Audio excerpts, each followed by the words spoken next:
wala po siyang anak, wala po siyang legal wife. Sa mga nagtanong kung mayroon po ba siyang asawa, wala po siyang legal wife, however po marami po siyang spiritual wife. So wala siyang anak sa pagkakaalam ko dahil ang mga nabubuntis po ng mga spiritual wife ay pinapadala po sa ibang bansa upang magkaroon ng abortion.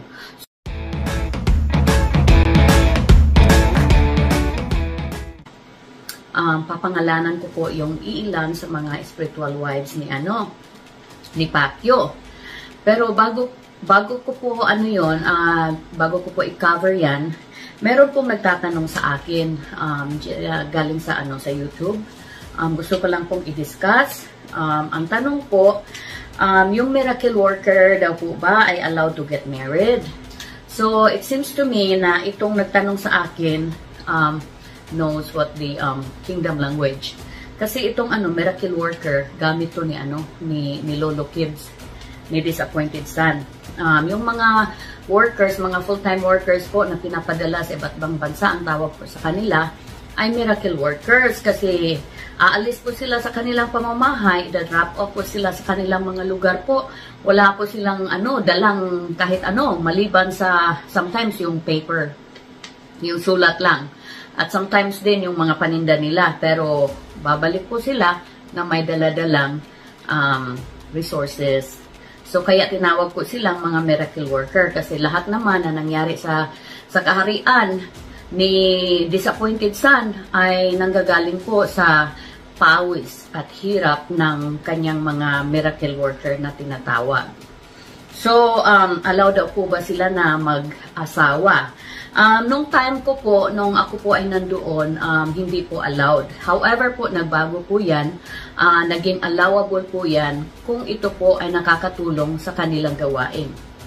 So, kung kayo po ay single, kung sila po ay single, at meron pong halimbawa, merong US citizen or Japanese citizen or any other country na kailangan po nila na mag-stay doon yung kanilang mga miracle worker, ay pinapahintulutan po nila na ito po ay mag-asawa.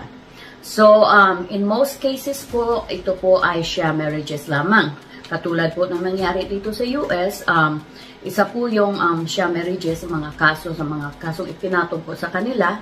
At yan po ay totoo sapagkat may mga ebidensya pong nakuha, katulad sa akin po, ako po ay hiningian nila ng mga papers ko upang gamitin po ang aking citizenship dito para makapag-asawa ng kanilang mga ministro. So, totoo po ang akusasyon ng sham marriages.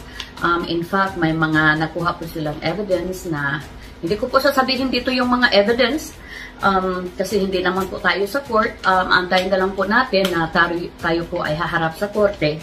Kasi pag sinabi ko po yung mga evidence dito, magkakaroon po sila ng idea on how to, discredit that evidence. So, kaya yan po.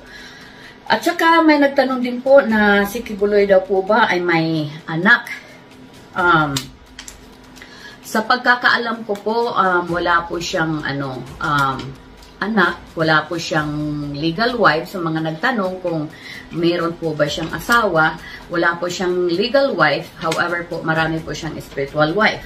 So wala siyang anak sa pagkakaalam ko dahil ang mga nabubuntis po ng mga spiritual wife ay pinapadala po sa ibang bansa upang magkaroon ng abortion. So tingnan niyo po yan, for example, yung mga pastoral po na andyan pa kasama nila. Tingnan niyo po ang mga katawan kung yan po ba ay katawan ng isang dalaga. So, yan lang po. So, hindi ko na i-elaborate kung ano yung mga nangyari. However, ang mga yan po ay pagka sila po ay nabuntis ng Kibuloy, pinapadala po sa ibang bansa upang ipa-abort yung baby. So, yan, nasagot ko na po yung tanong sa mga nagtatanong dyan sa YouTube.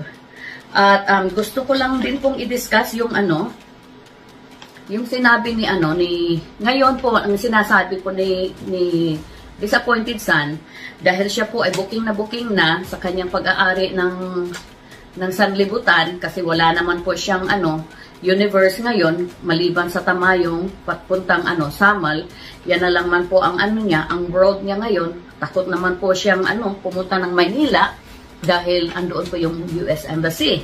So technically po, ang claim niya na siya po ay may-ari ng mundo at may-ari ng universe ay sinampal po sa kanya na hindi po totoo. Ngayon po, ang claim na naman niya is he is the owner of souls. So tingnan niyo po yung pattern ng kanyang ginagawa.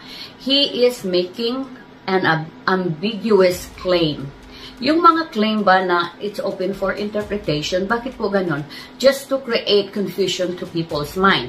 Kasi kung ano po yung i-interpret natin sa kanyang mga sinasabi, when it comes to benefiting him, yan po ang tatanggapin niya.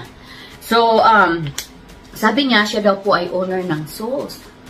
So, ngayon po ang tanong, kaninong souls ang pag-aari niya? Ni kaluluwa niya, hindi nga siya mapagkatiwalaan. Kasi kung ikaw ay mapagkatiwalaan sa kaluluwa mo at sa espiritu mo, gagawin mo ang tama sa lahat ng bagay. You would never do things behind people's eyes and thinking na na pwede yun. Pikit-pikit na lang yung ating mga mata. At kahit kahit criminal, kahit crime, kahit mali, ay tatanggapin natin. So if you are the owner of souls, you should be the number one owner of your soul. And if you are the owner of your soul, then you should be responsible. Because the ownership, it requires responsibility, di ba po? So, ang tanong po dito, kanino kayang soul ang mga pag-aari niya? So, in my interpretation po, dahil ito ay ambiguous claim, ang mga pag-aari po na soul niya, yung mga naniniwala po sa kanya. Kasi, if you really think about it, kung kayo po ay naniwala sa kanya, sinusunod niyo po ang kanyang mga sinasabi, you are buying his bullshit, kung yun ang in the real term, in the real world, kayo po ay pag-aari na niya dahil sinusunod niyo na po ang kanyang mga kalooban. Yun po ang requirements nila sa amin, na isurrender po ang mga kalooban namin at para po ang kalooban niya ang aming susundin. So, sa mga sumusunod po sa kanyang kalooban, sa kalooban ni Disappointed Son, technically, yan po ay pag-aari na ni Disappointed Son kasi biruin mo kung ano yung mga sinasabi niya, sinusunod mo kahit hindi naman ayon sa kalooban ng Diyos o hindi naman ayon sa batas ng mundo, di ba? Sa batas pantao. Pero sinusunod nyo, it's because sinabi niya. So, technically, you are He owns you. He owns your mind. Okay? At sinabi po niya, nakakatawa to si Lolo Kims, kung ano-ano lang talaga ang kiniklaim niya. Sabi niya, ito daw dahil siya po ay na-freeze yung kanyang mga assets, tsaka yung kanyang operations po dito, he cannot operate here in the US freely anymore. So, na-freeze po lahat yan, kaya siya po ay nagalit. At sinabi po niya na ang US daw po ay magiging Babylon. Kung alam niyo po yung story ng Babylon, once upon a time in history, ang Babylon po ay isa sa pinakamayamang bansa during its time. At ito po ay na-banish sa buong mundo. And until now, you cannot find the Babylon anymore. So sabi niya, ito daw po ay mangyayari sa US dahil siya po ay sabi niya inapakan daw yung kanyang rights. Yan ang claim niya. Inapakan yung kanyang rights kaya yung US daw po ay magiging Babylon. So ang challenge ko naman po sa kanya ay itong claim na ito hindi po nanggagaling sa kanya. Matagal na pong claim to sa mga sa mga churches, sa mga pastors dito like Pastor Heggie from Texas. Matagal na po niyang claim to, but it's still not happening. Ito talaga mga pastor, no, kung ano-ano na lang pumapasok sa kanilang isipan at kiniklaim nila na na propeta sila at mangyayari kung ano man yung pumapasok sa kanilang isipan. So, si Disappointed Son po ay isa po sa mga ganito na nagkiklaim na kung ano-ano. Nakita nyo naman po ang mga claims niya, di ba? Wala namang mga nangyayari. O, sabi niya, may pahayag daw siya na masamang mangyayari dito sa US pero hindi daw po niya sasabihin hanggat ito daw po ay hindi mangyayari. So, pag nangyari na daw, sa kanya niya sabihin, anong klaseng pahayag yan? What kind of revelation is that? What kind of prophecy is that? Doesn't make sense? My God. So, kayo po, gising-gising, ha? Mga Pilipino, gising-gising, huwag na po tayong magpaluko. At sa mga, nagsasabi sa akin na I am going against the, the powerful man and influential man at, dapat daw ako ay mag-iisip. Salamat po sa inyong concern. But, it is not time to be quiet anymore. Guys, if we see something, say something. Tapos na po yung panahon na tayo ay quiet, na tayo ay parang bulag, bingi. No, because kung patuloy po natin gagawin yan, wala pong mangyayari sa ating bansa, walang mangyayari sa ating buhay. We have to stand up and take our life back. We have to be responsible with our own actions and our mind. You know, you guys, no. Enough. Enough. Tama na. You know, we have to take our life back and be free from this madness. You know? Tama na. Huwag na tayong matakot. Dahil lahat tayo ay mamamatay. You know? Kibuloy will also die one of these days. But I'm hoping and I'm praying that he will have a long life. You know, sa federal prison. Para naman talagang masulit niya yung kanyang mga ginagawa. You know? Imagine guys, imagine. Bata, 11 years old, 10 years old, nire-rape. Hindi naman daw yan rape. Ano daw yan? Spiritual offering. Imagine. Tapos, meron pa yung imagine yung isang Ukrainian na may kapansanan. Ha? May kapansanan, hindi marunong magsalita, hindi nakakapagsalita, hindi nakakapag-intindi ng Tagalog, ng English. Binaboy talaga niya ng gusto. My gosh, I cannot elaborate because I cannot comprehend na magagawa ng isang tao yan, na isang normal na taong ginawa niya doon. Grabe, it's heartbreaking. So guys, wake up. Huwag na tayong mag-bystander. You know? Kung meron tayong mga nakikitang mga mali, dapat natin ay punain. You know, baguhin naman natin yung ating, yung ating tawag nito, kadena. Putulin naman natin yung cycle of life para maiba naman. Isipin natin yung next generation. Everything that we are going to leave behind ay magiging resources yan ng ating mga next generation. Kaya sana naman po ngayong parating na ang bagong taon, sana naman po ay baguhin na rin natin ang ating mga perception. Magkaroon po tayo ng panibagong pag-iisip, panibagong pananaw sa buhay na magiging responsible tayo sa ating mga actions. You know, and we held other people accountable with their actions also. Lalo na yung mga mga namumuno sa ating bansa. Karamihan po sa kanila, mga leaders natin, mga lalaki, walang mga bayag. Basta lagyan mo ng pera yung mga bibig nila, nawawala yung mga bayag nila kasi binibenta nila pati bayag nila. Ganon dyan sa atin. Nakakaawa. Kaya sana tayong mga Pilipino, gumising naman tayo, the power is within us. Huwag na po nating ibigay yung ating power. Dahil kung ibigay po natin ang ating power, magiging pag-aari po tayo ng mga yan. Huwag na po natin ibenta ang ating mga kaluluwa sa mga yan. Kasi hindi po sila mapagkatiwalaan. We have to take ownership of our life, of our future. So, salamat po sa lahat. So, ngayon po, papangalanan ko po, katulad ng aking ipinangako sa inyo, na papangalanan ko yung iilan sa mga spiritual wives ni Kibuloy, na may pag-aari po ng ilang mga properties dyan sa kingdom.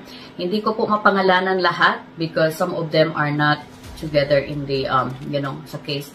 Nagpapatuloy pa po yung investigation ngayon sa ibang mga spiritual wives. So, ang papangalanan ko po ay si Tessie Dandan tsaka si Ing Salinas, si Felina Salinas. Bakit ko po nasabi yan? Dahil nung ako po ay pastoral, ako po ay nagmamasal sa kanila.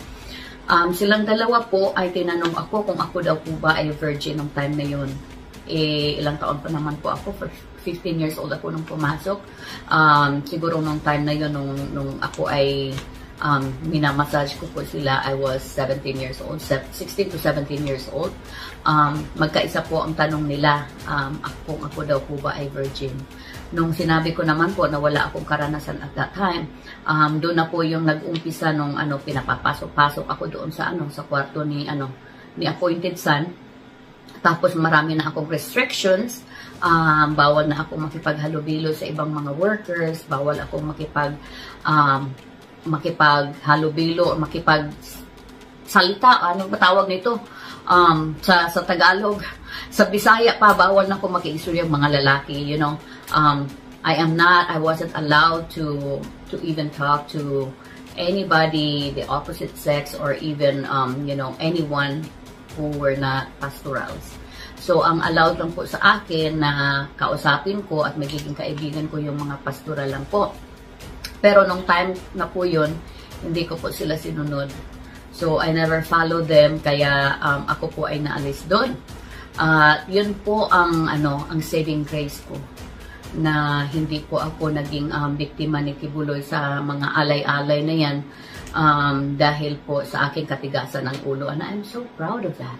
I am so proud of having that personality. I have my own mind and I believe what I believe. And when I see something, it creates question in my mind. I ask, and if you don't give me the right answer, if you give me an answer that doesn't satisfy me, I will dig into it. And that's not going away until yung tanong ko ay masagot.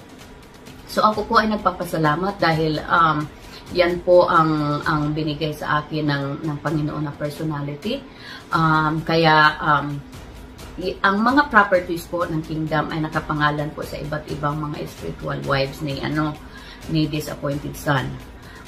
Marami po ang mga properties na nakapangalan sa mga dandan. Hindi lang kay Tessie Dandan, kundi sa ibang mga pamilya niya. Doon po din po kay Salinas. Hindi lang kay Felina Salinas, kundi sa mga sa pamilya niya na andyan sa loob.